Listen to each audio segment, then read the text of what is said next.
Yo, yo, yo! What's up, everybody? So I am in the airport I'm in Hawaii, and let's see.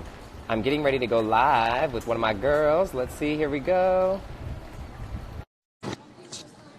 Yo! Here comes Timil. Here she comes. Here she comes. Here she comes.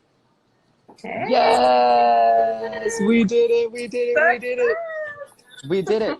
What's up? So just so everybody knows how real it gets when you're getting ready to like be on a book tour is I am in the airport right now, sitting off to the side, but I'm so excited. I'm like grounded and clear and super ready to chat. So Awesome. Well, first of all, I'm so excited for you. Congratulations on the book. It's beautiful. thank you.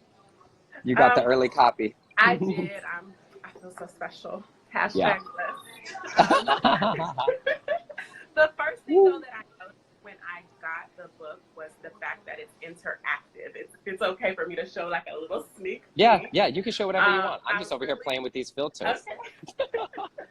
I really love that it's actually asking us to engage with it and not just like talking at us. So tell me a little bit Yeah. about why that was so important for you.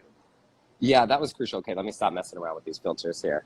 I never do this, so this is fun. Okay, so one of the things that was really important for me from the jump was to make sure that we had a book that wasn't just boring as fuck, just to be super honest with you, that wasn't just boring as hell, that we can actually use to take action in our lives, to actually see ourselves going through the book and not just reading it and having information, but being able to, by the time you were finishing the book, having action steps and things done. So the whole book for me, and those are my favorite kind of books. Like my favorite kind of books are the ones where you can go in and yeah, you read and you learn, but they show you how to apply it in your life, because how it applies in my life or how it applies in your life, like, is it going to be how it applies in everyone's? And so what I do is I guide people through the book through a process of really learning how to go deep into understanding their intuition, and then what action steps they can take to start to make changes in their lives to overcome toxic habits, overcome toxic cycles, and step into the lives they were born to live.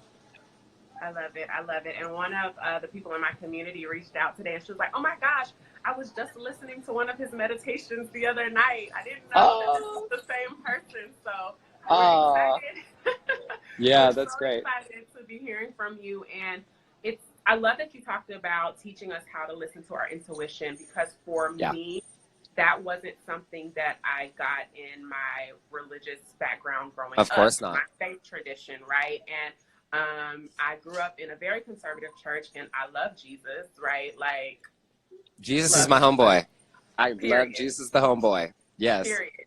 So, but the way we were taught to connect to God, we really weren't actually, right? It was just like you No. read this, you pray. And so tell me a little bit about your religious background and kind of what brought you to spirituality, meditation, and just broadening the way that you see the divine in general. I'm so glad you asked this. And, I really love, it's really interesting because every time I'm talking to another person of color, particularly when I'm talking with Black people, this is always our first question, right? Because so many of us have this same story, that I have the same story as so many other people. Grew up in church, believe in Jesus, still to this day have a relationship with God and Jesus. But I feel like my relationship to God has gotten deeper because of my spiritual practices, not what they've taught us to believe, which is if we do anything outside of what is the status quo, then we're worshiping the devil or we're doing something that's wrong, right? And here's one of the things that I believe more than anything, and that is actually historical fact, okay? So there's a little woo-woo in this and a little fact. If you go back in human history, okay, all of these practices like intuition, like having a relationship with the earth, like all these different practices of quote unquote magic that we call it now, or these new age practices, they come from people of color. Hello, Hello, y'all. They hello. come from people of color. Like meditation comes from people of color. All of it comes from people of color. And then what happened over history is it literally, we got colonized, it got stripped away from us, okay, and told that it was wrong, because what they knew when this was happening was that if they stripped us from our deepest connection to ourselves and to the earth, then we wouldn't have the strength to overcome all that we've already had overcome, right? And then they can win and there can be victory, and we see what's happened in the world. But what's happening now, and then there's one more step to this, and then what happened is, then these practices get co-opted by other races and then sold back to us in a way that we can't afford and we don't relate to anymore, right? And so this is what has happened overall. And I think that one of the most important things that's happening today in 2020 is there's a whole new generation. Just so you know, Oh, no, am I getting choppy? Okay. For anybody out there, am I getting choppy for you guys too? I'm sorry. I should have okay service. But what I was just saying is, for it's anybody. Airport stuff. It's airport stuff. Yeah, but I got perfect service, so we'll see what happens. Let's see how this goes. So okay.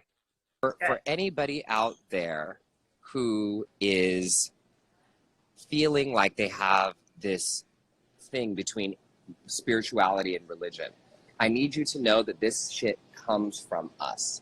And now, as we millennials and people out there and people of color and people who've been marginalized and oppressed, now that we're stepping back into this fully, it's like we're arriving home. It's like we're coming back home, and we know it because we feel it. And so I just feel really grateful to be on this journey with people, and really grateful that I happened to get on the path. I mean, it sounds crazy now, like over a decade ago.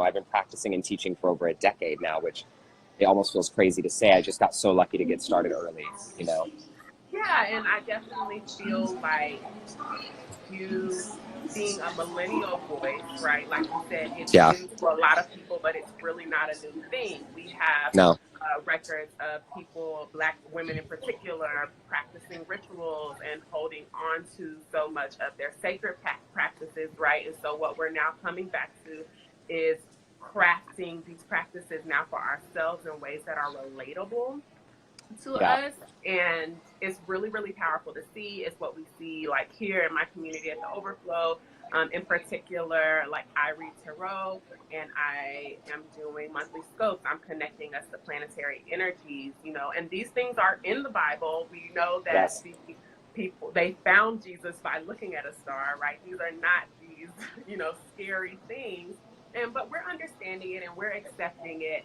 And part of what I really love you saying is our connection to the earth. And my favorite part of really reconnecting to the earth and realizing that the earth has consciousness is through crystals, right? Like I have all my crystals here. I knew you was going to pop out crystals. I love some crystals. I got it all right here in this bag. Okay, they travel with me. Okay.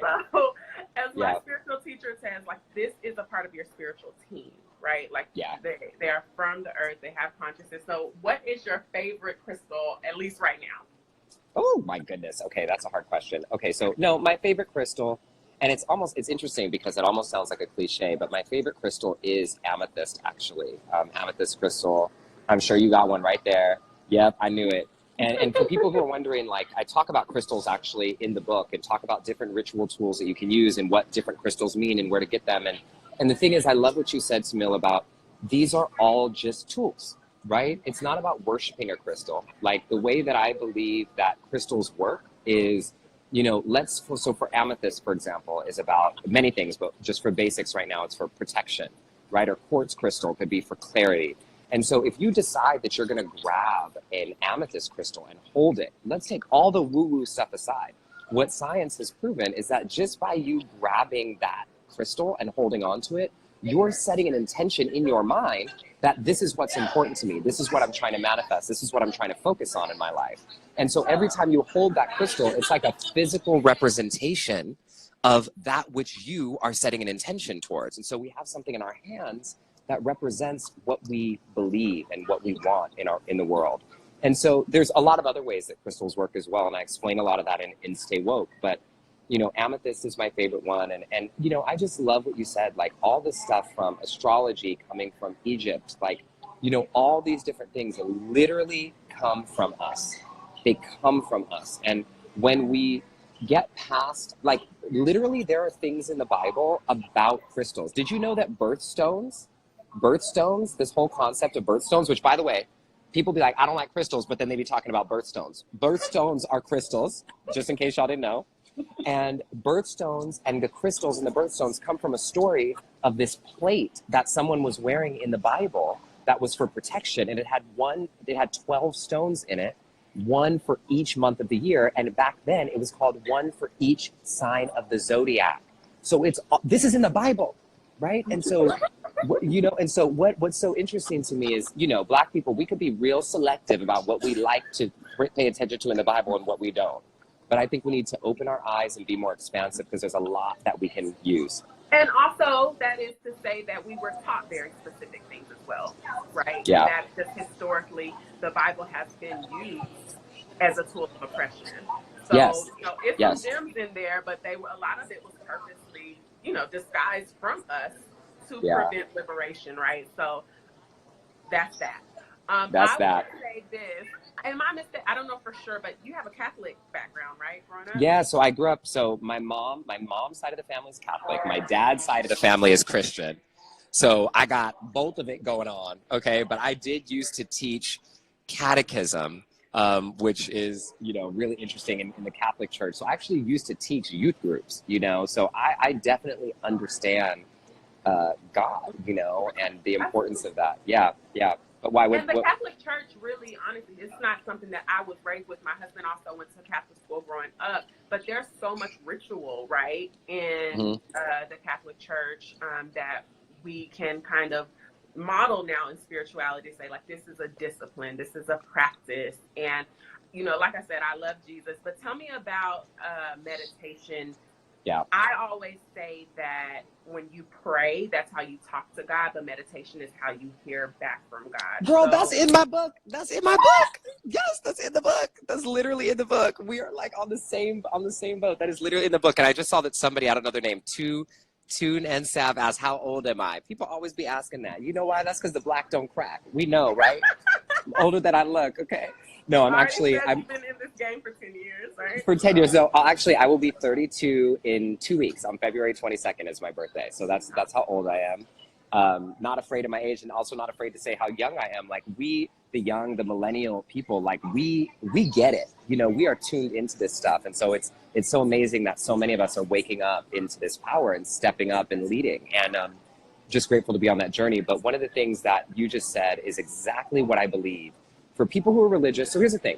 Meditation is not spiritual or religious at all by default, okay? It does not conflict with any spiritual or religious practices in any way, and it doesn't have to. If anything, it can amplify your religious and spiritual practices if you're religious. If you're not religious and you're not spiritual, then just look at it as a way to connect with your highest self, right? The higher version of your own self. But for those of us who are spiritual, which I am, then the way that I like to look at meditation is exactly like you said. Meditation or prayer is the moment when we are really talking to our higher power, whatever it is that high power is, the universe, God, or whatever. And meditation is when we're listening to that voice coming back to us. And here's what I believe. God does not scream until he has to, until you ain't listening. What God does is he whispers. What the universe does is it whispers. And what meditation gets us to do is learn to hear those whispers so that we can get on the right path of our life before it has to hit us upside the head with some crazy drama to make us pay attention. And this is why, we end up in the wrong relationships and in the wrong jobs and in the wrong this, because we don't know how to listen. And people always say the answers are inside of you, right? But what I find is that nobody ever tells us how to get inside. So we over here like, okay, the answers are inside. Where is it? Is it right here? Like, where is it at? But meditation is a practice and a tool that will teach you exactly how to get inward. Hi. I love it. And This is airport life, y'all. I have no idea who that was. So, hey, girl, I guess. Yeah. But Becky. I love. There's so many other benefits to meditation besides just like even listening to your intuition, but that's the most important. Like, there's health benefits, reduces anxiety, reduces stress, helps you think clear, and those are all important. But I think intuition is the most important because we hear the red flags, we feel them, but we don't really know that your body is sending you a signal, right? Like meditation helps you get to your body, come back home to yourself, and allows you to not like just let life happen to you, right? Amen. Yeah. So another one of my obviously favorite tools of introspection besides meditation is the tarot. And so Yes. And you everybody, know we share that in common too. People know and I'm I a secret love it. tarot card reader. I've been coming out about it more lately, but yeah, I'm with you on that. Okay, so since you are with the it's, I'll say, what is your favorite tarot card, or what tarot card do you, better said, think reflects you and your personality? Mm, that's a really good question. I have my cards right here. So, Yeah. y'all, I travel with these, okay? So hold on. For everybody who's just tuning in, I'm in the airport, by the way, which is why you guys are hearing a little bit of noise. Is it super noisy on that end for you It's too? not at all. The Oh, microphone is great. doing a really good job. Fantastic. So this is my favorite deck. It's called The Beauty of the Tarot by Brenda Villa. It's my favorite deck. It's stunning. And let's see if I can actually pull out my favorite card. I didn't. I pulled out a different card. This is the Four of Cups. But my favorite card, well, I'll talk about the Four of Cups first. So since I pulled it for us. So the four, people are always curious on how tarot works, right? And like, is it psychic? Is it like whatever? And the thing is it's not that.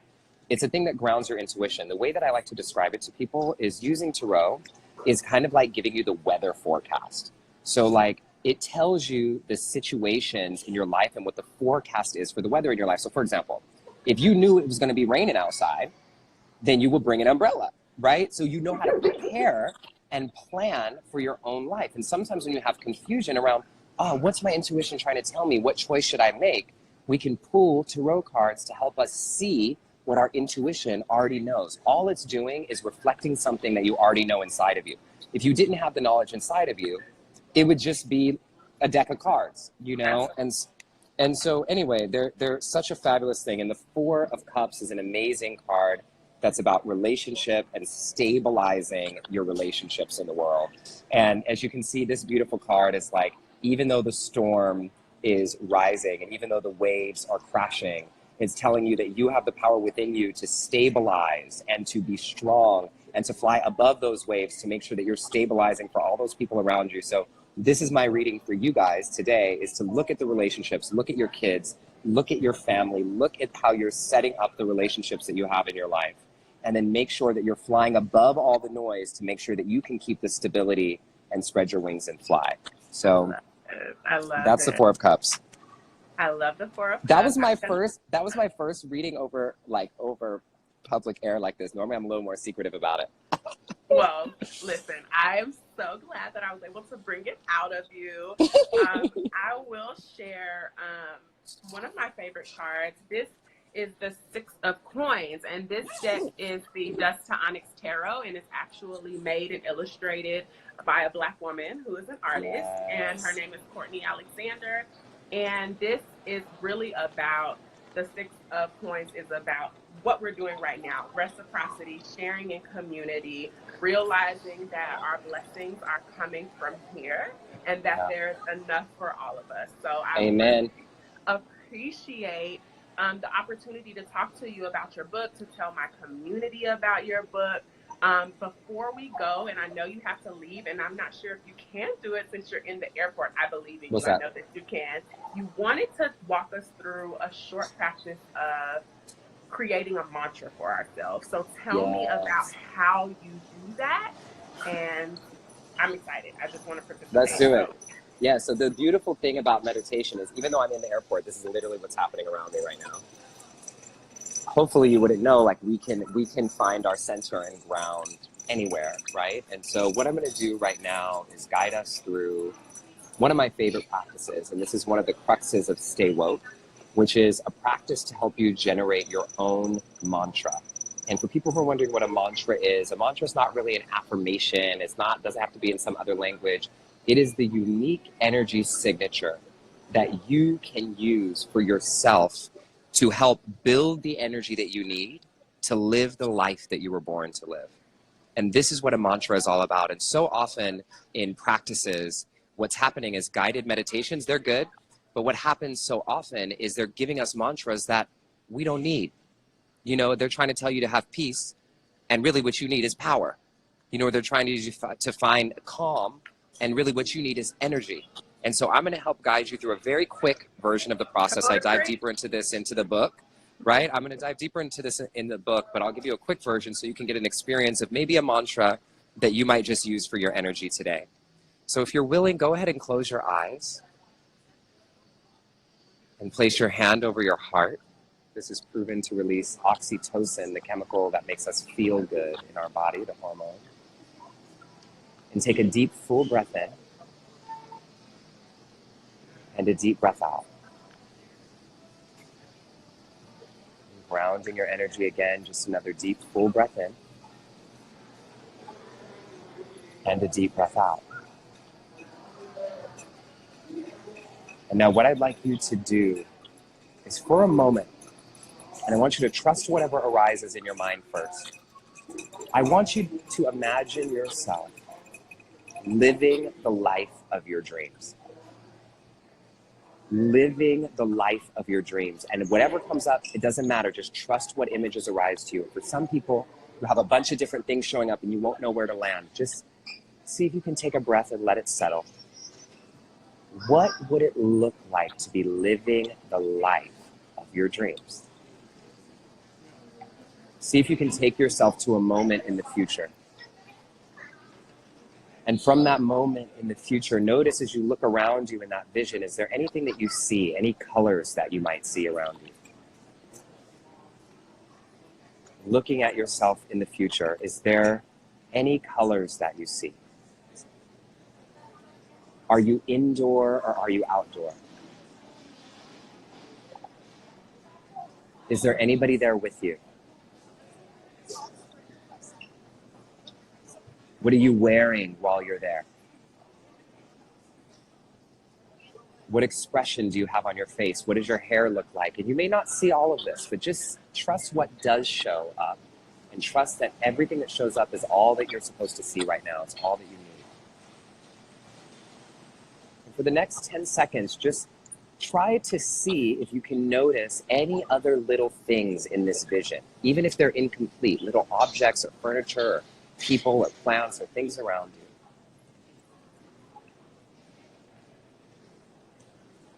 And then what are you doing in this vision? What about it makes you know that you're actually living the life of your dreams? How do you know that? And now I'm going to ask you a question. What energy do you need to cultivate in your life right now to become that person in your vision? What energy do you need to cultivate in your life right now to become that person in your vision? And see if you can just name an energy. What energy do you need right now to become that person? And just, again, trust what arises. Trust your natural intelligence. Trust your body's instinct. And see if you can name it with 1, 2, or 3 words. And that is your mantra.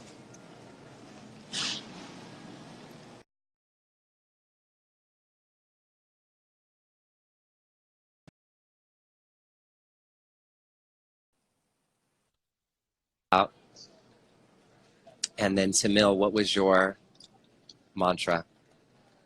Courage. Courage. Anybody else who was listening and who went through that with us, type in your mantra there for us. So what you do is you use this, right? You use this as, right now, Timil needs courage. Mine was heart, right? And we use these mantras and these words as a way that we are cultivating this energy. So anytime that you're going throughout your day, you can just stop. I can see right here, we have healing and we have love. This is amazing. Thank you, Jessica. My sister's on here. Calm. See, this is perfect. We all have different things. Trust, right? So bliss. This is amazing. So imagine if you were trying to do some guided app, trust, Samzy, right? And this app was telling you that you needed, that we all needed bliss. Well, some of y'all need trust. Some of y'all need, so here's what you do. I talk about in the book different ways that you can use the mantra. But on the most simplest thing, this is all you have to do. Anytime throughout your day, you can do it for 30 seconds, you can do it for 5 seconds, you can do it for 10 minutes. Close your eyes, place your hand over your heart, and whisper that word to you, just trust. trust. You can say it in your mind. You can whisper it gently, like trust, trust, trust. And you just tenderly say it to yourself and imagine the energy of that mantra literally bathing you like a shower, literally overcoming every inch and every crevice of your body. And that's how we then cultivate that energy inside of us. And then you can even find a crystal that represents that, right? And then you have it and you're holding it in your hand. So you see how all of this ties together. I'm gonna keep talking to you guys, but I have to walk to my gate. So we can keep talking while I'm walking, okay? We in real time here. Well, listen, that was amazing. That was beautiful. I actually didn't realize it until now, but I'm actually wearing a crystal ring that has inside, and it represents courage. And that's just a little synchronicity from Spirit. Yes. I already got you. I already got you. Yes, Spirit already has you. You already got it. So what it was, oh my God, this person said, I just released an insane amount of tension. Will you be uploading your song, You Are Enough, on music platform? Oh, okay, there's questions. Can I answer a couple of these questions? Absolutely. Okay, so first of all, for anybody who would like to get my book, Stay Woke, it comes out next Tuesday in 5 days. It really is a meditation guide for the rest of us. Timil has the pre-advanced copy right there. It's just the greatest offering from my heart. And more than I care about you getting this book for me, look, y'all, we don't make money off selling books, okay? Just so you know, it's not about that for me. It's about all of us finally having the tools and the resources that we need to actually step into our deepest spiritual lives that's actually relatable to us and what we're going through. So the book is called Stay Woke, a meditation guide for the rest of us. You can get it at staywokegiveback.com. And the other question was, am I uploading my song, I Am Enough, on a music platform? Yes, I Am Enough, my new single that comes out, is coming out the same day as the book on Spotify, on iTunes and everything. So on my bio on Instagram, when we're done, We Just Will, you can click on my bio and you can click my book to pre-order the book, and you can click my music to pre-order or pre-save the song, and then you'll have everything you need. And you know, the last thing that I really just want to say is, gosh, like, I just am so grateful to be on this journey with you guys. I am with you guys, and I have gone through so much in my life that, you know, it's funny, somebody said to me the other day, like, Justin, everything must just be so easy for you. I said, boo, do you know how much work it takes to make it look this easy? Okay, you have no idea how much work it takes, how much deep practice I do. And the reason why I felt so called to share this book and this hot dog with y'all is because you have to know, and you deserve to know, what it actually takes to step in and live the life of your dream, and have practices and tools to help you do that. So anyway, it's a great honor and a great privilege, and the overflow. And to me, I'm just so grateful to be on here today, and thank you for your great questions. Thank you so much for joining us. For anybody who came in late or is just coming in, I am going to save this video and upload it on the website, and I'll post about how you can watch it, but it'll be available on the Overflow On Demand page. So the link to that is in my bio. Thank you so much. Have a safe flight. And we really I want to mention one more thing. I want to mention one more thing. So one of the things that I'm doing as a part of my book tour, which I'm very, very excited about, is I'm actually going to 15 and hopefully more cities around the country to teach mindfulness and meditation to underprivileged and youth of color all around the world. We're going to Chicago and Atlanta and DC and Pittsburgh, California, and Oakland. And we're literally giving away tens of thousands of free books to kids all around the country. And we're trying to go to as many cities as possible. So if you want to help us get to more cities, all you have to do is go to staywokegiveback.org, staywokegiveback.org, and you can donate any amount, large or small. $8 helps us get to a kid. And so if anybody feels in their heart a call to do that, it really helps a lot. Yes, and I'm a mom. I have 3 Black boys, so that's really, really important to me. And I think that's amazing that you're doing it, because if we had mindfulness in schools, imagine where we'd be right now. Listen. Oh, they're calling my name. All right. I'm about to miss my flight, y'all. I love you. Love you. Bye. Bye.